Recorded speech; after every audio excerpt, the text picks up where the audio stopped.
শীতকাল পড়েছে আর বাড়িতে কোনো পিঠেপুলি হবে না তা কি করে হয়? তাই এখন পিঠে বানানোর প্রস্তুতি চলছে। আজকে হবে ভাপা পিঠে। অনেকেই ভাবে যে ভাপা পিঠে ভাজার জন্য যে জিনিসগুলো লাগে সেগুলো আমার বাড়িতে নেই, হয়তো খেতে পারবো না, কিনেই খাই।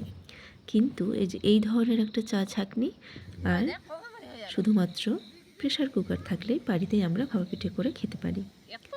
দেখতেই পাচ্ছেন কত সুন্দর হয়েছে দেখতে, একদম নিউ ডিজাইনের।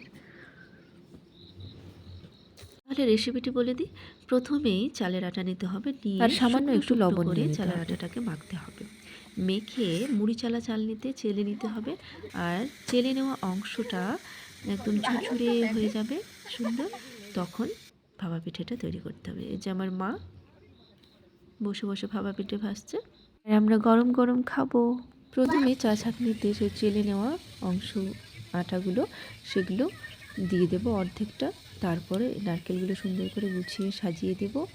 আর মাঝখানে কাজু, কিশমিশ, চেরি ফল যা দেওয়া ইচ্ছে দিয়ে দেবো। আর গুড় দিয়ে তারপরে আবারও ওপর দিয়ে শুকনো আটাগুলো দিয়ে এইভাবে প্লেন করে দেবো। আর তার উপরে সুন্দর একটা পরিষ্কার ধোয়া ন্যাকড়া দিয়ে দেবো, দিয়ে প্রেশার কুকারের উপর এইভাবে বসিয়ে দিতে হবে। আর প্রেশার কুকারে অবশ্যই কিন্তু অর্ধেকের বেশি জল আছে, বা অর্ধেক জল নিলেও হবে। আর একটা পিঠে হতে কিন্তু 1 মিনিটেরও কম সময় লাগে।